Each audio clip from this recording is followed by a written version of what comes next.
The early 20th century for African Americans was marked by a harsh reality of segregation, discrimination, and limited economic opportunities. This era, known as the Jim Crow South, saw the widespread implementation of Jim Crow laws. Laws that enforce racial separation in public spaces and facilities, such as the prohibition of interracial marriage and segregation in mainly every facet of life. Discrimination was rampant, affecting everything from voting rights to job opportunities. African Americans were often denied the right to vote through literacy tests and poll taxes, and even when they could vote, their political influence was neglected.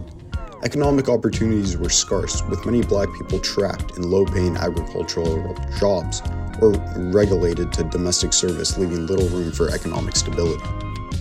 Entering this segregated and discriminatory climate in 1930 was Wallace Fard Muhammad, the founder of the Nation of Islam. Fard's background remains shrouded in mystery, with various aliases and birth dates attributed to him. Fard preached a message of black exceptionalism and self-pride, a stark contrast to the prevailing racist ideology of the time. He advocated for self-sufficiency within the black community, encouraging members to establish businesses and build their economic base. His ideology also included viewing Christianity as the religion of the oppressors and offered an alternative belief system. This belief system used Islamic terminology.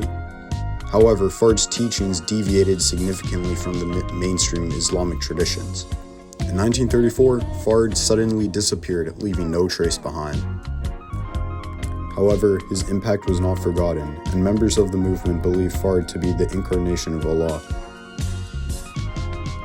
Enter Elijah Poole, who later became Elijah Muhammad, Fard's most able assistant, stepped in to lead the Nation of Islam after his disappearance.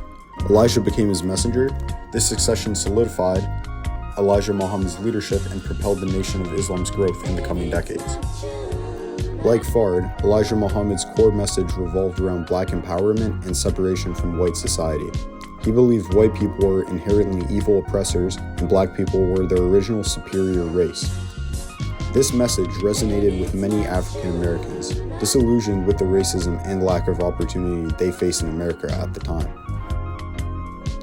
The Nation of Islam doctrine also included a controversial concept called Yaqub's history. This Nation of Islam mythology claimed a black scientist named Yaqub created the white race through genetic manipulation from the original black people. White people were depicted as inherently violent and destined to oppress others. Yaqub's story had a significant impact on race relations. It justified black separatism, and it was criticized by mainstream Islamic scholars for deviating from traditional beliefs. Despite the controversial teachings, the Nation of Islam did address some crucial needs of African Americans in the mid-20th century. In 1932, the Nation of Islam established schools that provided a strong emphasis on black history and culture, something lacking in mainstream education. They also encouraged self-sufficiency by promoting business ownership within black communities. They established businesses like grocery stores and restaurants, creating economic opportunities for black people. However, controversy stirred with the Nation of Islam's advocacy for a separate black nation clashed with the intergenerationist goals of mainstream civil rights leaders, like Martin Luther King Jr. This created tension within the movement. As well as the Nation of Islam's emphasis on self-defense became portrayed as militancy, alienated some who believed in nonviolent resistance. Following Elijah Muhammad's death in 1975, his son Warith Din Muhammad led the Nation of Islam through significant changes. He de-emphasized the separatist ideology and racial rhetoric, moving the organization towards a more orthodox interpretation of Islam. This shift alienated some members but allowed the Nation of Islam to engage in broader interfaith dialogue and participate more constructively in American society.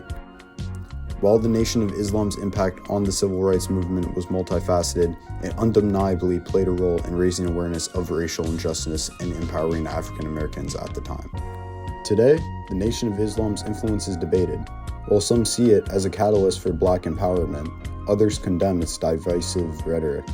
Regardless, the Nation of Islam undeniably played a role in shaping black America's engagement with Islam and continues to be part of the conversation.